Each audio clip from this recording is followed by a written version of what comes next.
为什么有的程序员穿着揭开服，套着白丝袜，在街头浩浩汤汤，横无际涯？作为活了40多年的好男儿，我这次就跟大家分析一下。有没有发现一个特别离谱的现象？互联网有3种程序员，第一种在写代码，第二种在骂销售、策划、产品经理，第三种穿着女仆装写代码。甚至很多人已经默认，真正的全站工程师最终都会通向揭开制服。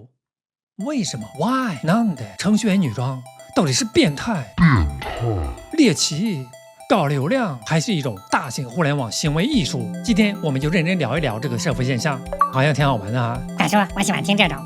先声明，我这里说的女装不是那种展现特殊爱好的极端行为，这里指的其实是一种互联网亚文化，尤其在程序员、2次元、VTuber 甚至 AI 圈子里特别常见。你会发现，白天我们来讨论一下微服务架构，晚上姐妹们这个腿环链接发一下。这是听起来很抽象，但它背后其实特别程序员。很多人对程序员有误解，主要是网上关于程序员的描写参差不齐，像什么改变世界、年薪多少多少、和冰美式、敲键盘，还有头发去无踪等等。这其实可以描绘很多职业。实际上，大部分程序员的日常是改 bug， 改完出现新的 bug， 修复新 bug， 又导致旧 bug 复活。AI 之下，现在即便5分钟给代码，程序员也需要5天去修改。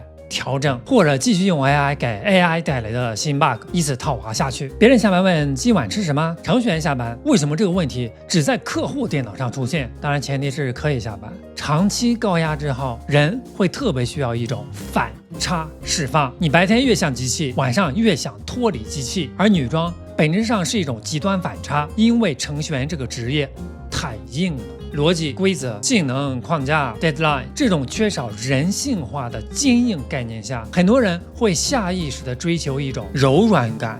不是说真想变女生，而是暂时脱离那个被 KPI 追杀的自己。你以为他穿的是黑丝、白丝、彩虹丝，其实他穿的是暂时不用当工具人的自由。穿女装只是高压释放的一个选择，别的方式即便被拘留，但是大众也都习以为常，所以对女装化的程序员才这么在意。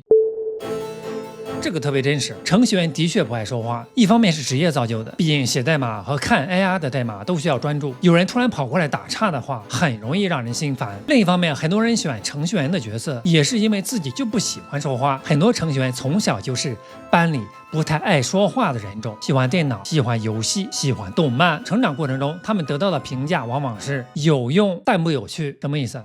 幼虫期，别人靠颜值，别人靠嘴甜，别人靠社交，程序员靠学会装系统之类来破茧成蝶。所以很多程序员在逐渐成虫的过程中，会形成一种奇怪的心理：我是不是只能当工具？而互联网女装某种程度上是一种重新创造人格，现实里没人注意她，网上一发照片点赞过万，现实里是那个写后端的，网上被人叫老婆。现在老婆的称呼已经是对一些男性的赞赏了，这种冲击力太大了。人类本来就渴望被看见，尤其程序员这种长期在幕后被忽视的人，设计师也是。以上2点还只是基础，毕竟很多职业都有这种心理属性，但程序员还有一个更让他们穿上亭子亭亭玉立的原因。这才是核心中的核心，程序员和2次元的重合率高的离谱，因为二者本质上都喜欢虚拟世界，而2次元文化里所谓性别模糊感其实很常见，很多角色男的像女的，女的像男的，大家已经习惯了，甚至还有一种审美，所谓越分不清越高级。于是天天看动漫、VTuber 游戏角色的程序员，慢慢就会觉得女装好像也没那么奇怪。尤其很多人本来就社交少，现实身份感弱，虚拟身份感强，所以他们更容易接受身份是可以互换的。今天是软件工程师，明天是猫儿女仆，后天是 AI 老婆，非常 cyberpunk。穿女装也变得顺理成章了，只不过是一种角色调整。女装程序员之所以能够发芽成活，肯定离不开天时地利的润泽。这个时代最值钱的是什么？不是正常，是离谱。一个程序员直播写代码没人看，比如我讲游戏开发内容，我提及 C# 的编码优化，结果感兴趣的不发言，发言的都是一些诸如你面色不好，印堂发黑，必有灾，或者哎，你锁骨好诱人，你怎么还有头发？你现在要吃药吗？等等之类的无关、无理、无情的三无发言。但如果穿女仆装开发独立游戏，那流量感瞬间就被挤压了出来，因为互联网算法喜欢。反差，无论哪个行业，你越不像刻板印象的样子，越容易受人关注。于是很多人一开始只是整活，后来发现哇，真能风华绝代于 Internet， 最后形成循环。女装、流量、认同，更多女装。